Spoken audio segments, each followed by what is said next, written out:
You know, the funny thing about this heavyweight is I didn't pick up on him until maybe a couple of fights before he fought David Tua.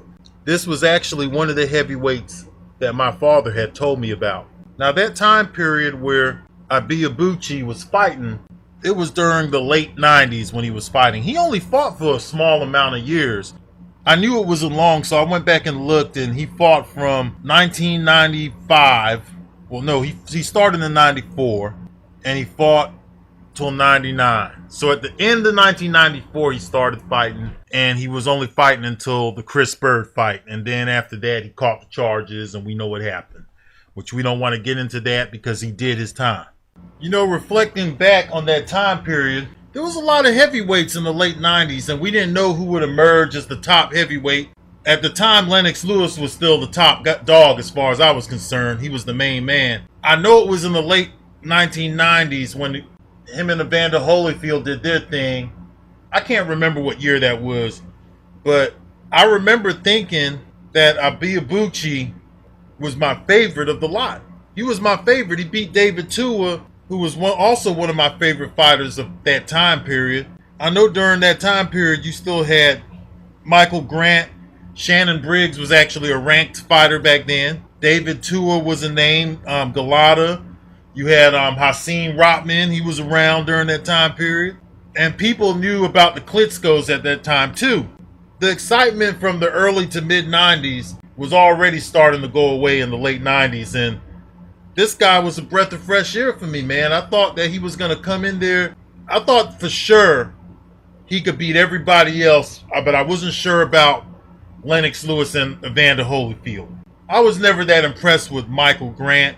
When Shannon Briggs took his first knockout loss, man, what was that guy's name who beat him? Wilson?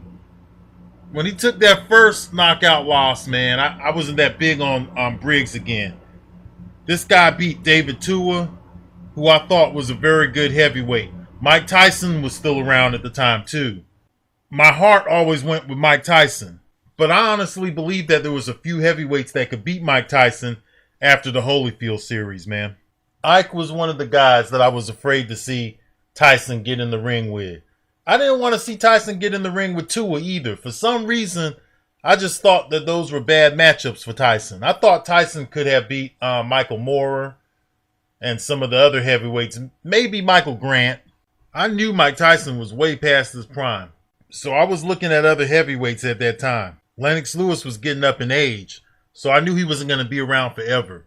Some of the other heavyweights, they had already washed out. My favorite heavyweight from the 90s, Riddick Bowe, he was gone. Which one day I'm going to do a video on that whole thing between Riddick Bowe and Lennox Lewis in the 1990s, because that was some big discussion during the 1990s when Bowe threw that belt away. But we'll get into that down the line. Back to my boy Ike here.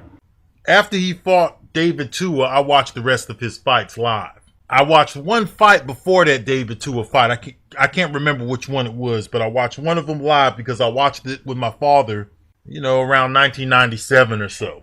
1997, 98, I was missing a lot of fights because, you know, that was my prime. That was part of harder time.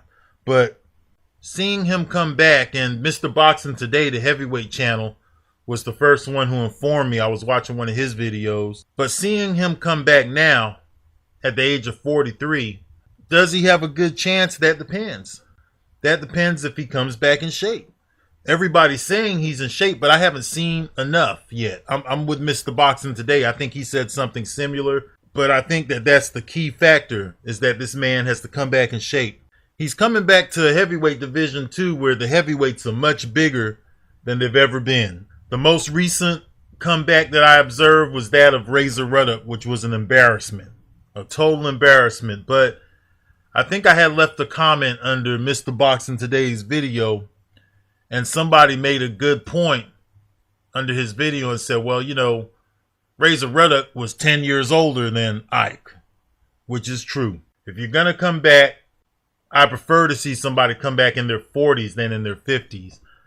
I know years ago, I couldn't understand why. Man, he must have been 55 or 56 years old when he came back. But I saw Ron Lyle make a comeback years ago.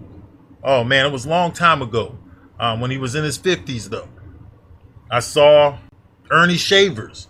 I saw Ernie Shavers make a comeback in his 50s, if I'm not mistaken. And I just thought to myself, man, 50s, you're too old. But everybody has the right to earn a living. So even though I don't want these guys fighting at that age, not in their 50s anyways, they have the right to give it a go. I think Ike could make some noise if he's in good shape. Do I think he's going to become a heavyweight champion? I doubt he could beat the young guys, but we'll see what happens. He is 43. He's getting up there. Hey, not everybody could be Big George. We'll see what happens, man. I hope he don't embarrass himself, but the man got to make a living, though. Happy New Year, everybody. I'm finna head up here to the fucking beach because down here in Florida it's still hot. For whatever reason, we're not getting no winter this year. I mean, it's crazy down here, man. I'm out of here.